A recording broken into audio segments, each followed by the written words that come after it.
Shalom. Gimana kabarnya Bapak Ibu Saudara sekalian dalam Tuhan? Pada kesempatan ini kembali kita bertemu dalam rangka kita memperingati hari pengorbanan Tuhan kita Yesus Kristus. Di hari Jumat Agung, hari kesengsaraan Tuhan karena dosa kita.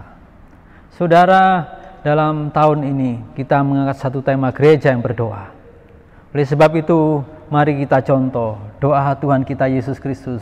Ketika ia terpaku di kayu salib, dia berdoa kepada Bapaknya.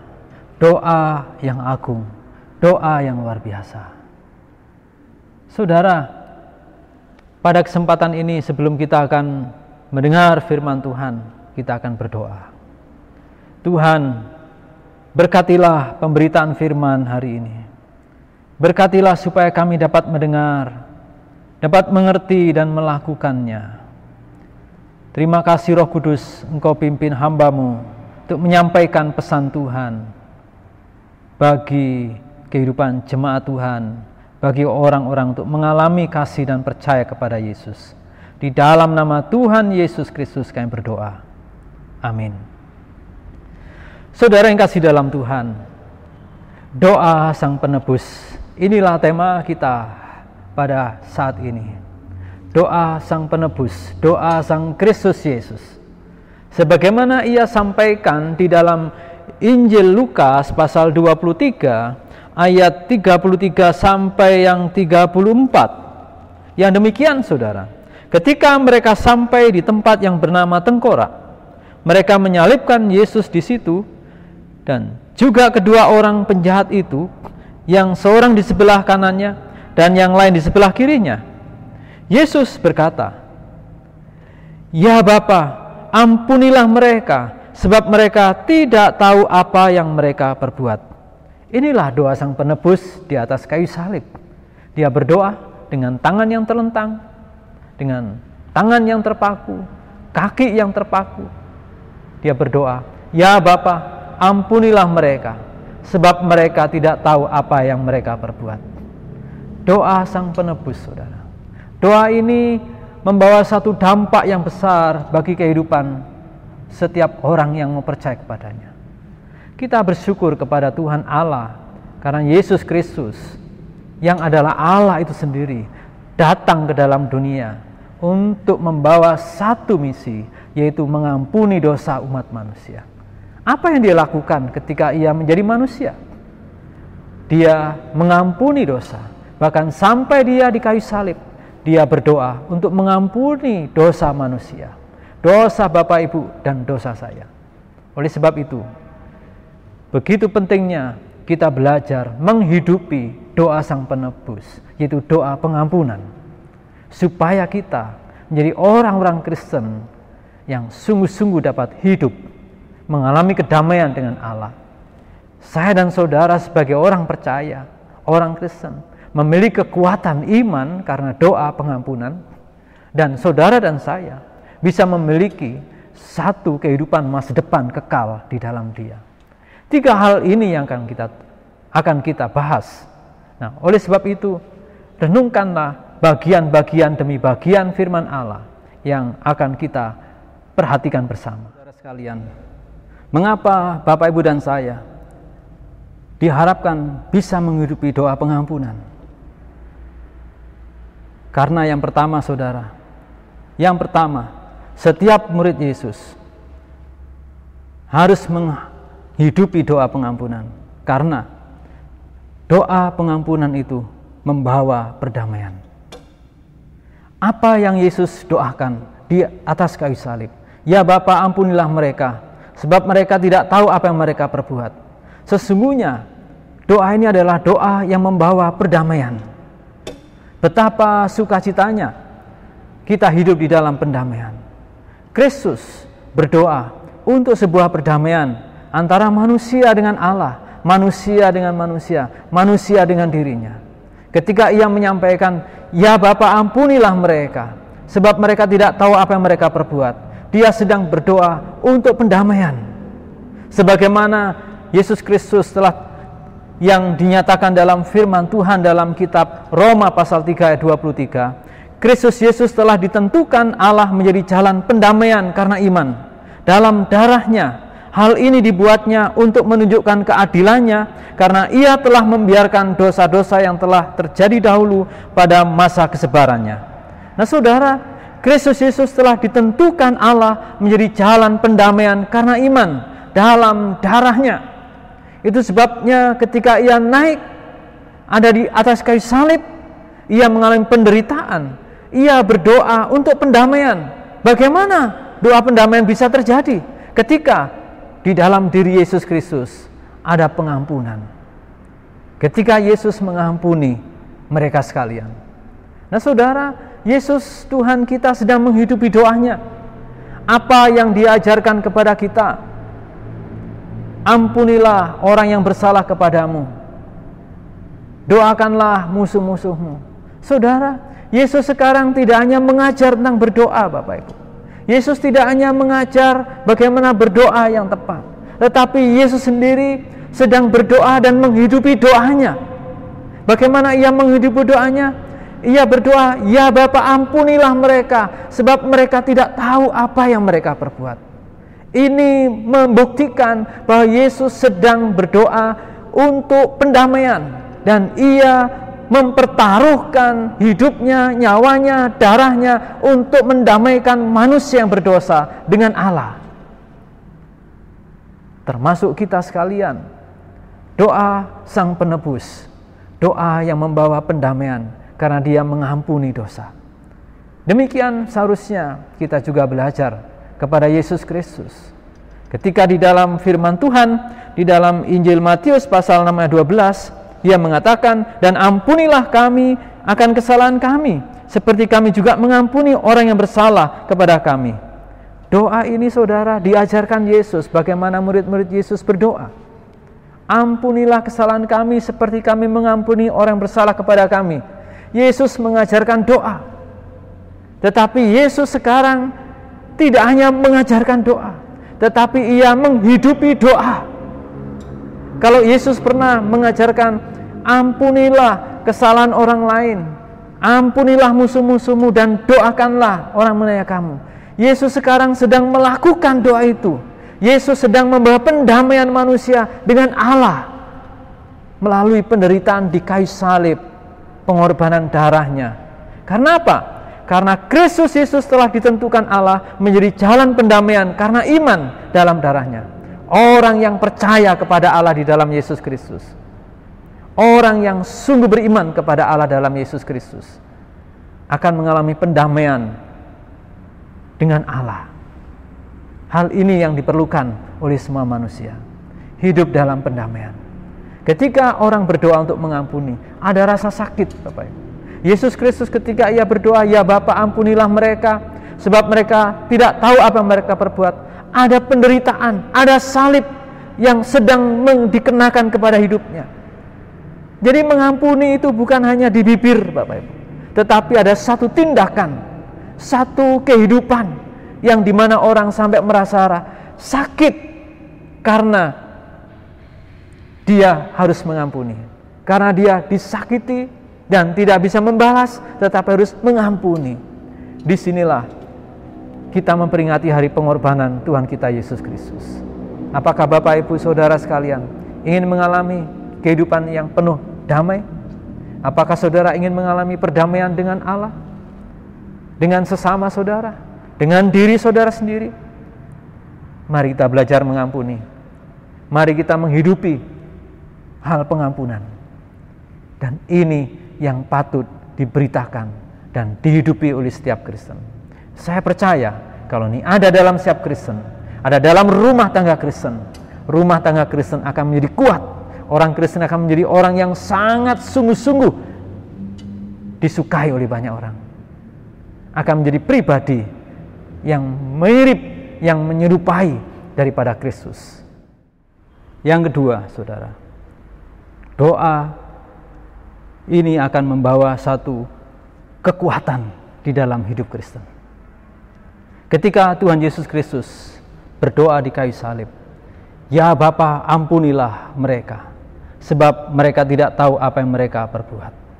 Saudara, bukan berarti Yesus kalah, saudara.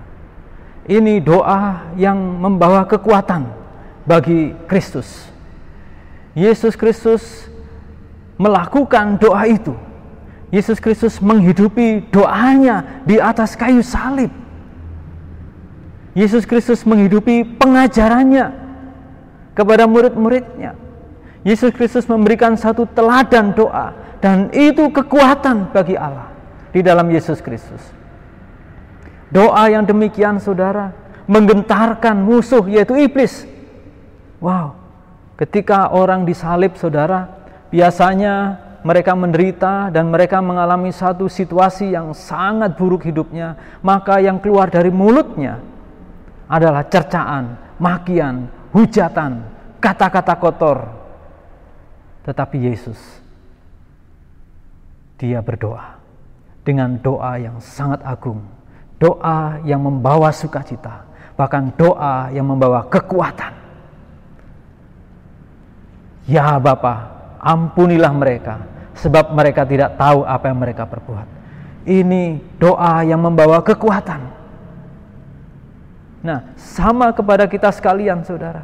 Kalau Bapak Ibu ada orang yang perlu diampuni atas hidup saudara, memiliki kesalahan atas hidup saudara, hal yang perlu saudara lakukan adalah berdoa untuk mengampuni. Kenapa? Kalau Bapak Ibu mengampuni dosa orang lain, kesalahan orang lain, itu menjadi kekuatan kita. Sebagaimana Tuhan Yesus Kristus menyatakan kebenaran itu yang tertulis dalam Injil Matius pasal yang kelima ayat 44. Tetapi aku berkata kepadamu, kasihilah musuhmu dan berdoalah bagi mereka yang menganiaya kamu.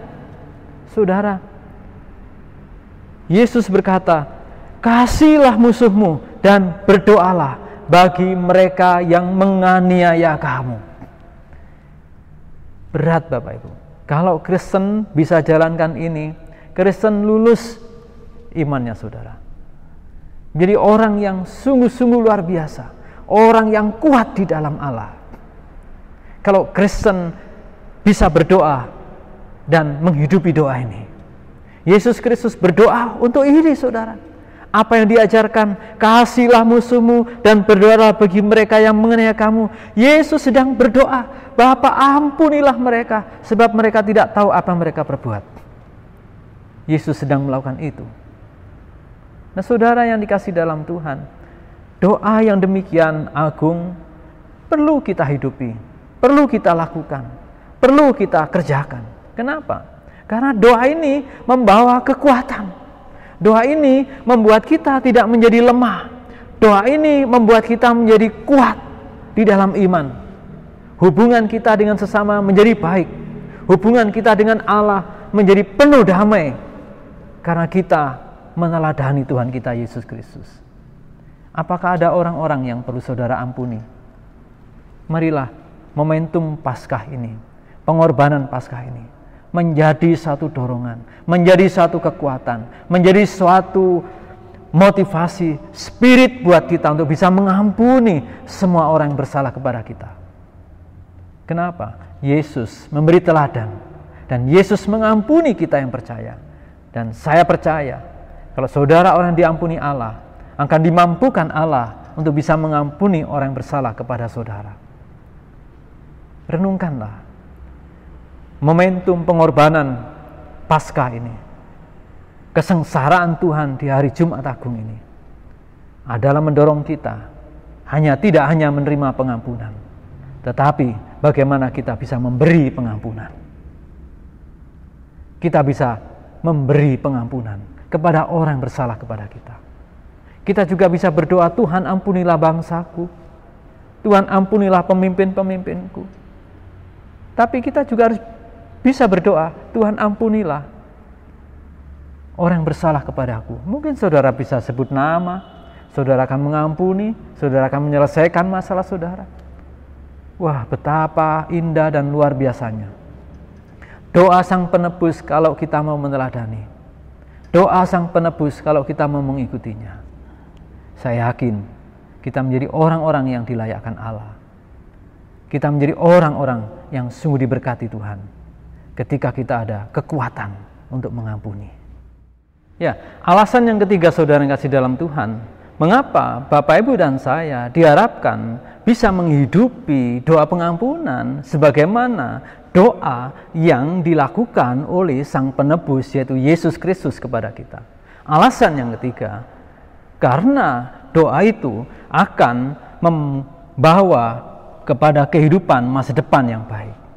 Karena doa itu akan membawa kepada kehidupan masa depan yang baik. Artinya doa itu akan dapat mengubah masa depan kita.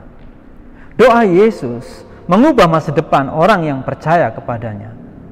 Doa Yesus mengubah masa depan setiap orang yang percaya kepada Dia. Kalau orang percaya bahwa Tuhan Yesus Kristus telah mati di kayu salib sebagai penebusan dosa bagi umat manusia, lebih-lebih bagi orang yang sungguh-sungguh percaya memang demikian, maka doa itu akan membawa satu kehidupan yang mengubah masa depannya.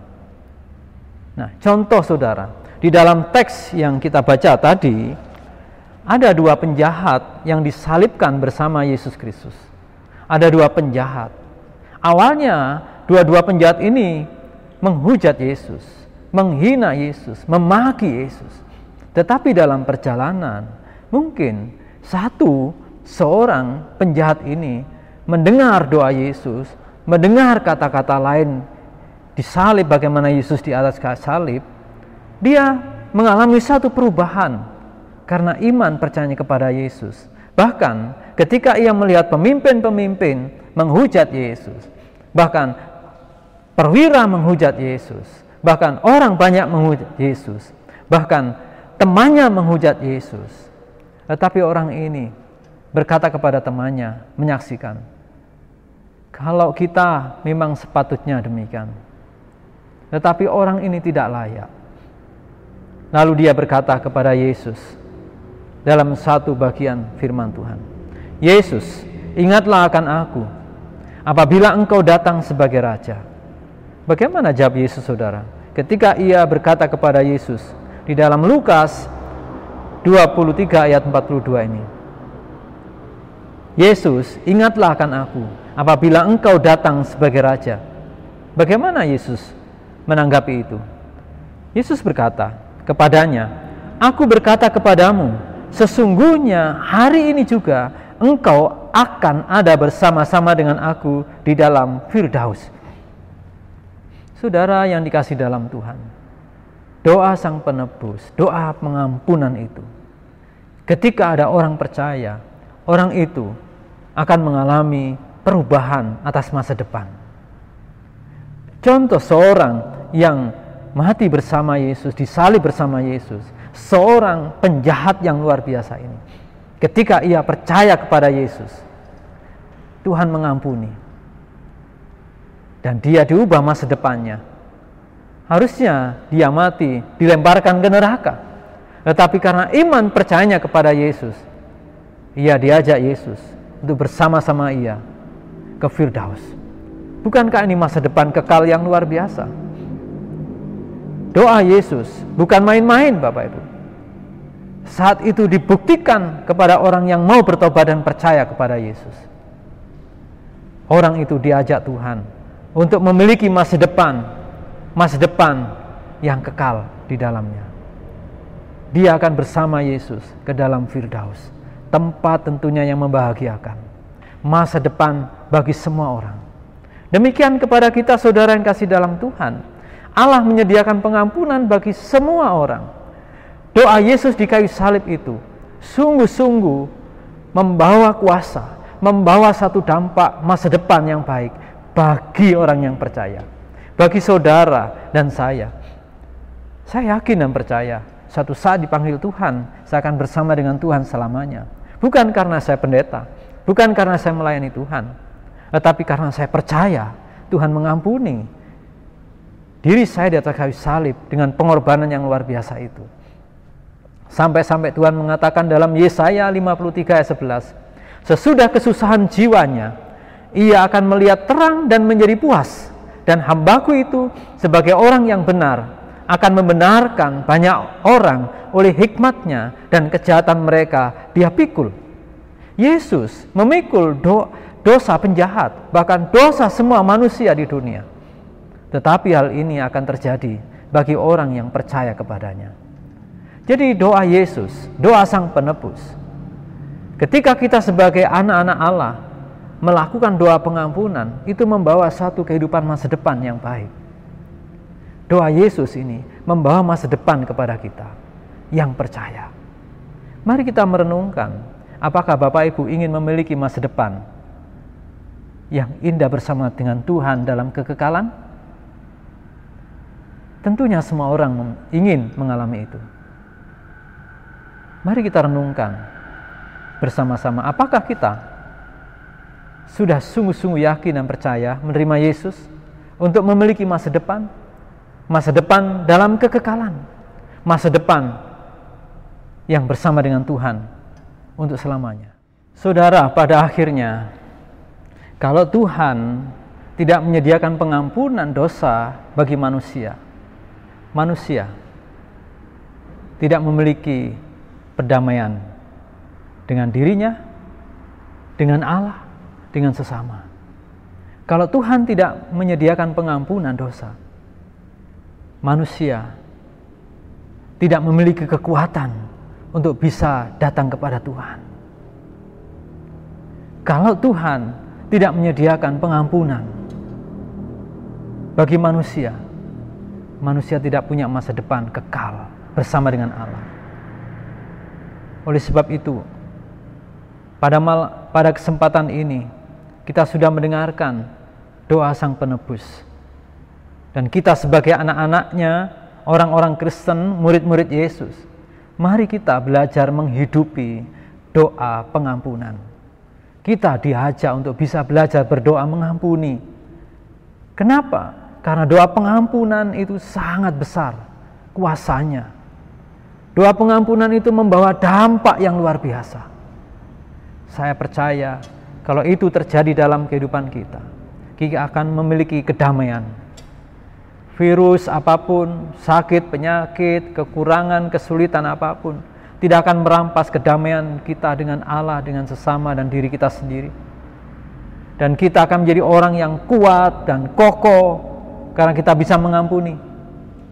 Dan kita akan memiliki masa depan yang kekal bersama dengan Tuhan di dalam kerajaan-Nya. Maukah saudara memiliki masa depan yang kekal bersama dengan Tuhan Yesus Kristus? Maukah saudara mengalami hubungan yang damai dengan Allah? Maukah saudara memiliki kekuatan yang datang daripada Allah? Mari, kalau saudara mau menerima doa pengampunan Yesus Kristus, menerima pengorbanan Yesus Kristus di kayu salib sebagai Tuhan dan Juru Selamat pribadi saudara. Kalau saudara mau bertumbuh di dalamnya sebagai orang-orang Kristen, mari kita juga belajar menghidupi doa pengampunan. Kiranya Tuhan memberkati kita dan kita akan berdoa. Saudara yang dikasihi dalam Tuhan, kalau ada di dalam diri saudara ada orang-orang yang perlu diampuni oleh saudara, pada kesempatan inilah waktunya saudara belajar untuk mengampuni orang-orang yang bersalah kepada saudara. Pada saat inilah waktunya saudara belajar menghidupi pengampunan itu. Mari renungkan, jangan biarkan hidup saudara ada dalam kebencian, kesulitan mengampuni, gak ada damai, gak ada kekuatan, gak ada masa depan. Allah memberikan kita satu teladan bagaimana Yesus mati di kayu salib. Dia berdoa, Bapa, ampunilah mereka, sebab mereka tidak tahu apa yang mereka perbuat. Mari kita contoh doa Yesus dalam kehidupan kita. Mari kita alami kuasa mengampuni yang datang daripada Allah, supaya kita hidup dalam kebenaran. Terima kasih Tuhan. Mungkin hari ini ada orang yang sulit mengampuni. Mungkin hari ini ada orang yang sulit mengampuni. Biarlah Tuhan mengasihi, Tuhan mengampuni, Tuhan memberi kekuatan, Tuhan memberi kedamaian, dan Tuhan berikan masa depannya, supaya mereka bisa mengampuni. Terima kasih Tuhan. Di dalam nama Yesus kami berdoa. Amin.